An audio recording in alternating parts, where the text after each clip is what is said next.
Hi, friends. Nice to see you again.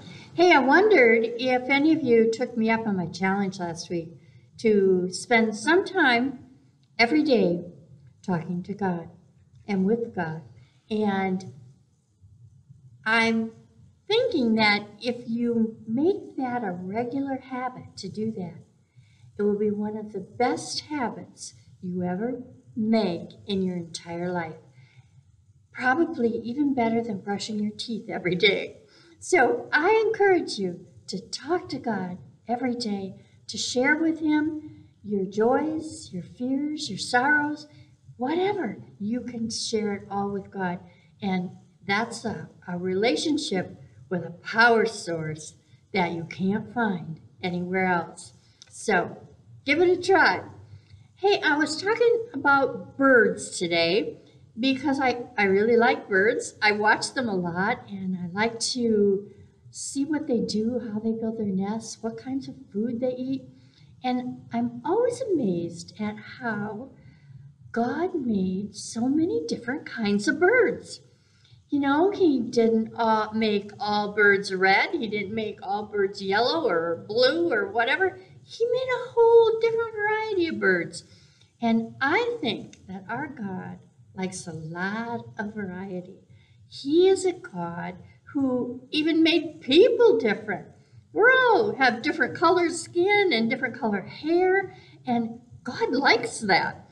He likes he doesn't make everybody like a robot so we all look the same and like on Star Wars where all the guys are in white uniforms and they all march in the same thing. God doesn't do that.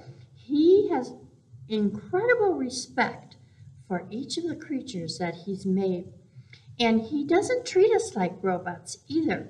He doesn't make everybody do the same thing or react in the same way, but He loves each of us as we are, which is pretty nice, especially when I'm feeling like I'm not really great, to know that that's okay with God. He's okay with that because I'm so special to Him. That's pretty cool because there aren't too many people who really love you no matter what. But if you have some, that's a very good thing. So anyway, back to birds. I was thinking, I have a bird feeder out in the front yard, and the birds, there were so many different kinds of birds that came in. They sit in a tree in the middle of the yard, and then they go to the bird feeder. And some of them were like, there was this big woodpecker with a big beak. It was like really huge. None of the other birds gave him any guff because he's pretty big and pretty tough. So they all waited till he was done eating, and then they went to the bird feeder.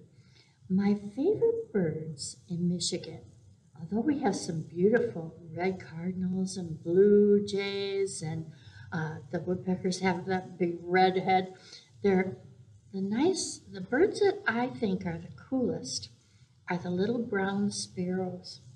And sometimes you hardly notice them. They do have a pretty song, and they all hang out together in the bushes by our neighbors. And those sparrows, although they're little, they're very tough little birds. They survive all winter, and I'm always amazed that God thinks as much of each of those little brown sparrows as He does of the big hawks and the big fancy birds. And that's kind of how He is with people, too. He remembers us, and He thinks as highly of us, even though we're not the big shots that are really important or whatever. He thinks as much of us as He does of the president or a movie star or football players. They're big right now this time of year.